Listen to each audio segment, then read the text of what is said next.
Informasi lainnya pemirsa, mega proyek kereta cepat Jakarta-Bandung yang dikerjakan di era pemerintahan Joko Widodo kini menuai sorotan publik. Pasalnya pemirsa, proyek kereta cepat pertama di kawasan ASEAN ini meninggalkan beban utang bagi konsorsium BUMN. Meskipun Wush mengklaim telah melayani 11,7 juta penumpang sejak pertama kali beroperasi, namun nyatanya hutang proyek ini tetap tinggi. Kereta api cepat Jakarta-Bandung atau Wush kembali menjadi sorotan terkait hutang yang menumpuk. Hanya ramai saat liburan dan sepi pada hari biasa, utang Wush kini menjadi beban.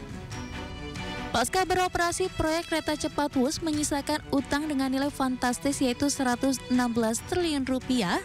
Menteri Keuangan Purbaya Yudisadewa menegaskan BPI dan Antara seharusnya mampu membayar utang kereta cepat Wush. Begini, bukan utang yang nggak dibayar, kan pemerintah apa, kalau dulu kan semuanya pemerintah yang tadinya begitu kan, tapi ketika udah dipisahkan dan seluruh dividen masuk ke Danantara, Danantara cukup mampu untuk membayar itu, jadi bukan nggak dibayar utangnya, dibayar tapi Danantara bukan APBN.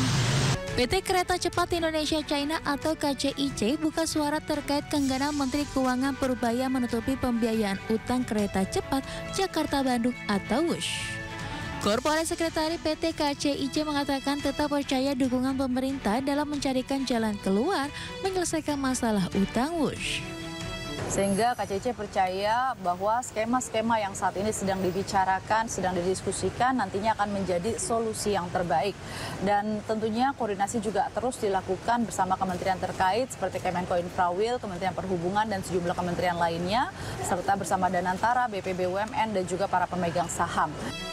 Meskipun Wush mengklaim telah melayani 11,7 juta penumpang sejak pertama kali beroperasi, namun nyatanya hutang proyek yang 75%-nya dibiayai pinjaman China Development Bank ini tetap tinggi. Beban bunga tahunan proyek ini bahkan mencapai 1,9 triliun rupiah.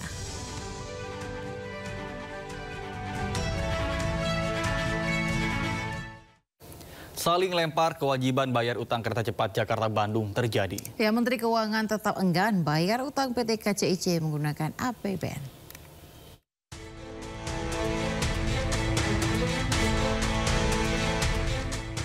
Pasca beroperasi, proyek kereta cepat Jakarta-Bandung menyisakan utang dengan nilai fantastis mencapai 116 triliun rupiah. Utang ratusan triliun itu tak hanya menjadi beban bagi konsorsium BUMN yang terlibat, namun juga membuat pemerintah pusing tujuh keliling. Menteri Keuangan Purbaya Yudisadewa enggan membayar utang proyek kereta cepat menggunakan uang APBN. Menteri Koboi ini dengan tegas menilai kewajiban bayar utang harus diselesaikan oleh BPI dan Antara.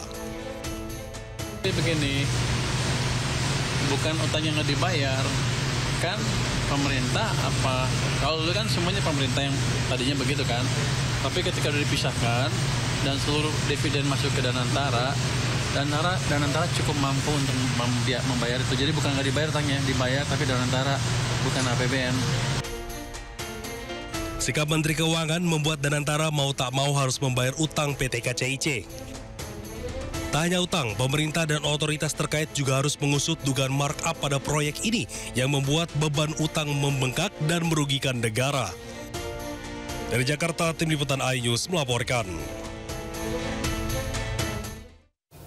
Sementara itu, mantan Sekretaris Kementerian BUMN Said Didu ikut menyoroti kenaikan anggaran proyek kereta cepat Jakarta-Bandung Wush yang dinilai mencapai 7 miliar dolar Amerika Serikat dari awalnya 5,5 miliar dolar Amerika Serikat. Iya, Said Didu ini meminta semua pihak yang terlibat dalam kenaikan anggaran ini dimintai pertanggungjawaban.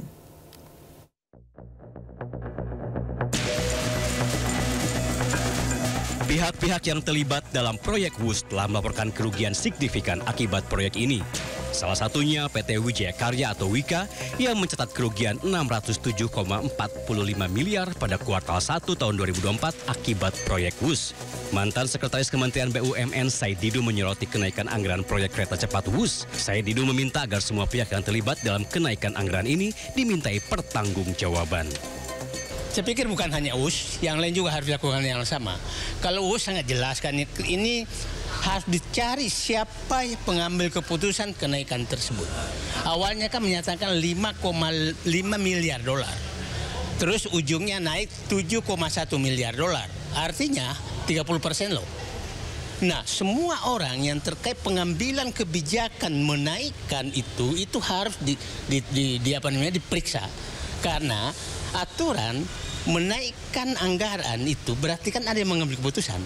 Nah, kita tahu kan yang pejabat-pejabat yang ditugaskan atau mengambil tugas tentang UUS kan satu. Rini Sumarno, Suwandi suaminya ya. Kemudian yang ditugaskan terus adalah Luhut Binsar Panjaitan. Yang ketiga adalah di direktur nah, itu harus diperiksa semua siapa yang mengambil keputusan sehingga anggaran itu naik, sehingga bunganya harus tinggi. Dan ini pembelajaran bahwa siapapun mengambil keputusan yang merugikan rakyat, membebani rakyat, ini kan membebani rakyat, membebani negara, maka dia harus bertanggungjawabkan kan. Nah, itu. Seperti diketahui, anggaran proyek WUS awalnya diperkirakan mencapai 5,13 miliar dolar Amerika atau setara dengan 76 triliun rupiah. Namun biaya proyek ini mengalami pembengkakan hingga mencapai 7,2 miliar dolar Amerika atau sekitar 108 triliun. Dari Jakarta, Anissa Rizkia, Arstiawan, Sutrisno iNews melaporkan.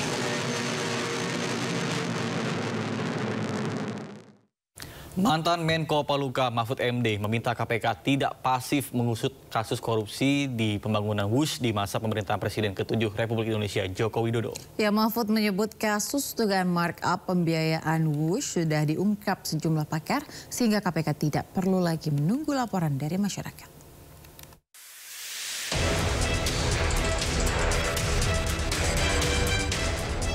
Mantan Menko Polhukam Mahfud MD menilai penanganan kasus dugaan markup biaya pembangunan kereta api cepat Jakarta-Bandung tidak perlu lagi menunggu laporan dari masyarakat ke Komisi Pemberantasan Korupsi. Mahfud menyebut kasus dugaan markup pembiayaan WUS sudah diungkap sejumlah pakar sebelum dirinya ikut berkomentar. Menurut Mahfud, dugaan markup dari 17 juta dolar Amerika Serikat menjadi 52 juta dolar Amerika Serikat per kilometer jalur WUS telah disampaikan Antoni Budiawan selaku pakar ekonomi politik dari Political Economy dan Policy Studies. Hal tersebut seharusnya menjadi material penyidikan dari KPK. Jadi jangan, kalau mau menyelidiki betul KPK, panggil Antoni Budiawan karena dia yang bilang di situ sebelum saya kan bilang ini Antoni Budiawan bilang begitu. Kan gampang kalau itu. Dan sekarang ini mestinya kalau ada hal seperti itu tidak perlu laporan, langsung diselidiki. Itu perlu laporan tidak masuk akal. Mahfud meminta KPK tidak bersifat pasif untuk mengusut kasus dugaan korupsi pada pembangunan WUS di masa pemerintahan Presiden ke-7 RI Joko Widodo. Tim Liputan iNews melaporkan.